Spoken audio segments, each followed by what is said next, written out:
Buongiorno cari amici e benvenuti anche oggi alla nuova pillola del Marietto Veneziano nel suo canale YouTube. Bene, oggi vi voglio parlare di un libro, Il Leone Rosso, edito dalla Romanzi, 3 editori, vedete? Elisir di vita eterna, scritto da Maria Spetz-Zeppers. Insomma, il nome è un po' difficilino. Comunque, di cosa parla questo libro? Questo libro parla di un'anima che si continua a reincarnare finché non trova la sua meta. È un bellissimo libro di oltre 450 pagine ed è un libro che non può mancare nella libreria dell'esoterista, del giovane maghetto, insomma, della persona che si sta approcciando ai segreti esoterici. E qui il Marietto vi vuole raccontare una storia che avviene quando il Marietto aveva circa 8 anni. E cosa è successo? A 8 anni, ogni volta che finivo la scuola, io correvo a casa e arrivavo giù in fondo alla strada e poi zoom via. Dovevo fare 170 scalini, 175. Chiaramente ero piccolino, con la mia cartellina dietro le spalle, via, si correva come una cavalletta, si arrivava giù fino all'inizio della scalinata e poi si faceva questa scalinata. Il problema è che alcune volte incontravo sempre, è successo alcune volte che incontravo una persona anziana, sui 60-70 anni, che per la mia età mi sembrava vecchissimo. E lo incontravo verso mezzogiorno e 5, quando finivo dalle scuole per andare a mangiare, per correre a casa e andare a mangiare. Perché poi anche nel pomeriggio avrei avuto scuola. A quei tempi si andava a scuola anche il pomeriggio fino alle 4:30. E un bel giorno incontro questo signore e mi dice: sai, io vengo qui apposta per parlare con te. E io lo guardo, non è che lo conoscevo, lo vedevo, lo incontravo alcune volte, vedevo che mi guardava, ma non più di quel tanto, non gli facevo caso perché io chiaramente vivevo come un bambino di 8 anni nei miei pensieri del Peter Pan, del Biancaneve e di tante altre cose uguali. E un giorno mi ferma e mi dice: sai, io vengo da Torino per parlare con te. Io lo guardo e visto che l'avrò visto tante volte sicuramente, ma non sapevo chi era, mi fermo per educazione e praticamente ci mettiamo a parlare e lui mi dice: fermati che ti voglio far vedere una cosa. Allora, visto che per arrivare a casa mia c'erano 175 gradini e prima di arrivare su in cima praticamente c'erano altre 3 case dei miei vicini, praticamente questa scala era l'unica che congiungeva tutte queste case, praticamente mi fece vedere che dalle porte delle case uscivano i miei vicini a uno per uno. Io ero meravigliato perché non avevo mai visto uscire i miei vicini a mezzogiorno uno per uno sulle pianerottole delle scale. E cosa succedeva? E vedevo che diventavano tutti rossi fiamme, era come se avessimo una fiamma tutto intorno. Al che io sono rimasto allibito perché dico: caspita, non mi sono mai reso conto di abitare in una scala dove ci sono i supereroi, perché in quel momento lì l'unico mio punto di riferimento erano i supereroi. E io pensavo che facevano parte del gruppo dei Fantastici 4, la Fiamma. E anch'io volevo diventare così. Però il problema cosa è successo? Che quando mi ha fatto vedere come erano i miei genitori e io, noi eravamo tutti bianchi, lucidi, splendenti.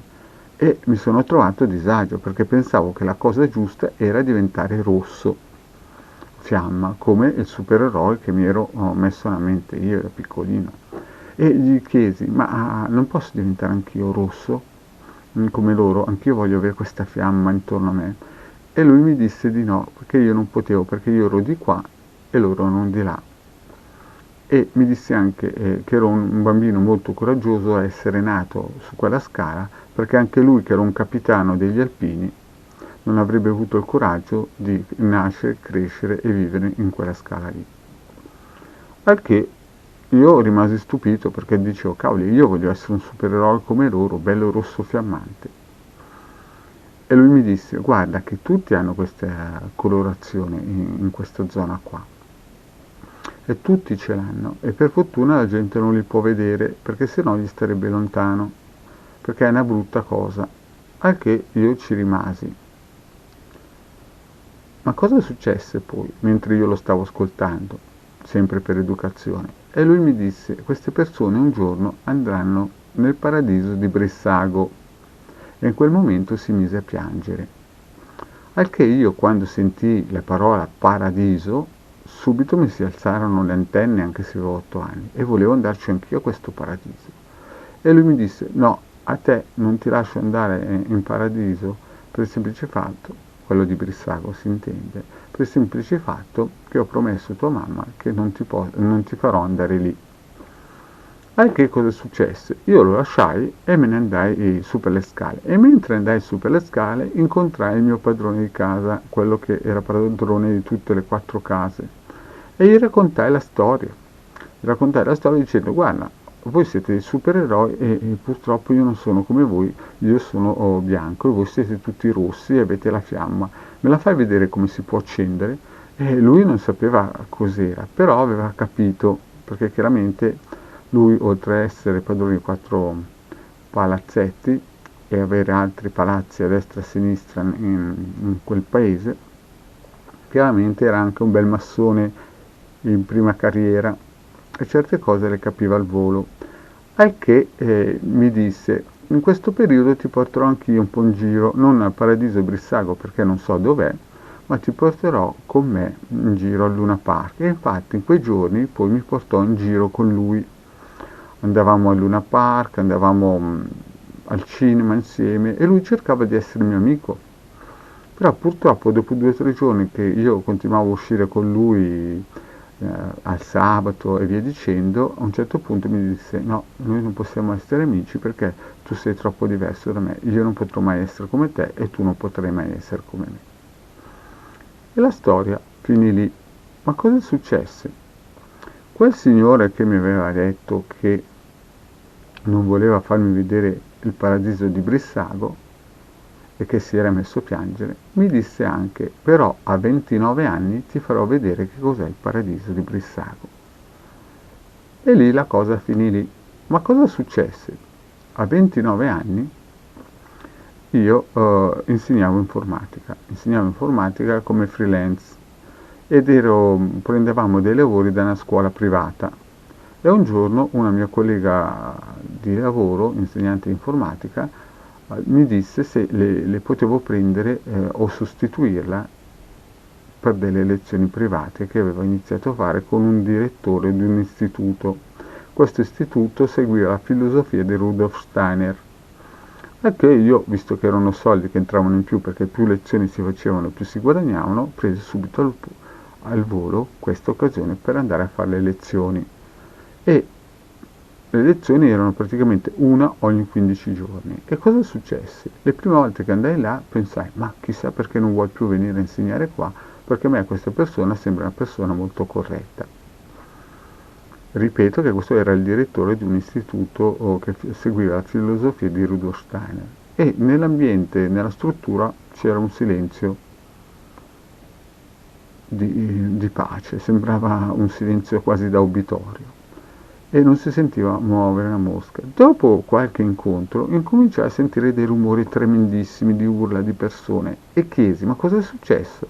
E il direttore dell'istituto mi disse sono tornati gli ospiti perché erano in vacanza per questo periodo e adesso sono ritornati. Io da queste urla tremendissimi incominciai ad avere una paura tremenda. E il direttore mi chiese, ma vuoi venire a fare una visita ai nostri ospiti nelle loro camere? E io dissi chiaramente di no. Però questo direttore durante le varie lezioni continuava a insistere e a un certo punto dovetti dire di sì. Ebbene, cosa successe? Quando io andai per la prima volta a vedere questi ospiti, restai praticamente impietrito, perché mi venne in mente quella storia di quel signore di quando io avevo 8 anni, che mi disse queste persone, riguardando ai miei vicini di casa, andranno al paradiso di Brissago. E infatti cosa successe? Quando io vidi questi ospiti, insomma restai scioccato per il semplice fatto che erano delle persone molto molto malate. Mi ricordo che ce n'erano due in particolare, uno alto 2 metri con una camicia di forza, che aveva due educatori che lo dovevano sempre tenere bloccato perché continuava a correre da una parete all'altra e, come si suol dire, gridava come se vedesse delle cose tremende dentro quella stanza lì, e non vi dico chiaramente l'odore che c'era nauseabondo. E nell'altra stanza in cui veramente anch'io insomma rimasi di ghiaccio, vidi una persona su una carrozzina in cui aveva un telo tutto intorno. Questa persona sulla carrozzina aveva un telo proprio perché non esisteva più la fine e l'inizio del corpo, ma la cosa tremenda è che mi fece veramente paura è che quando questa persona mi vide, era lontano 2 o 3 metri, cercò di azzannarmi. La mia fortuna è che era legato con una catena a questa carrozzina e gli educatori lo bloccarono. In quel momento lì io ero col direttore, quando vidi questa scena rimasi pietrificato e pensai, per fortuna io non credo nella reincarnazione, perché se no oserei pensare che quello in un'altra vita mi ha fatto qualcosa di male. E finita il giro di tutta questa struttura, e vi dico che effettivamente lì vidi le cose più tremende che non ho mai visto nella mia vita, di persone nate con problemi veramente pesanti, ma veramente pesanti. Andai in macchina e mi fermai lì e piansi per più di un'ora. Ma cosa successe? Mentre stavo piangendo nel parco di questa struttura, a un certo punto uscì da dietro un'azalea e il mio padrone di casa, quello che a 8 anni mi portava in giro per cercare di farlo diventare come lui, o viceversa io come lui o lui come me, picchiò una sberla violentissima sul vetro della macchina e mi disse: è colpa tua se questi sono qua. Io rimasti di ghiaccio, continuavo a pregare per le cose e piangere soprattutto per le cose che avevo appena visto, e a un certo punto non sapevo più cosa fare.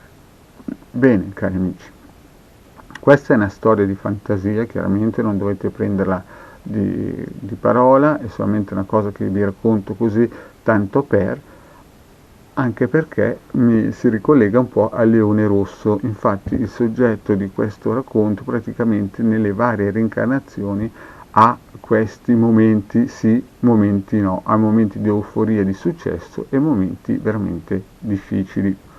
E in fondo questa storia del paradiso di Brissago è un po' il sunto, cioè nel senso che molte persone magari in una vita nascono veramente materialmente molto piazzati bene, diciamo molto positivi, però se non gestiscono bene la loro ricchezza materiale e spirituale, poi nella vita dopo, come il principale attore del Leone Rosso, hanno dei momenti di decadimento e magari vanno ad abitare nel paradiso di Brissago.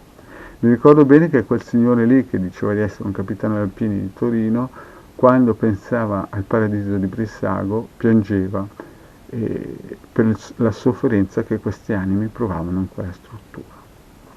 Bene, cari amici, anche oggi il vostro Marietto vi ha raccontato una storia di fantasia. Chiaramente non dovete credere a nulla, ma sono solamente esempi di fantasia che il vostro Marietto vi racconta, e vi ringrazio di avermi seguito fino a qui, e vi chiede, se non vi siete ancora iscritti al canale di Legarda e Marietto Veneziano, o di venirci a trovare nei gruppi Facebook. Grazie e alla prossima.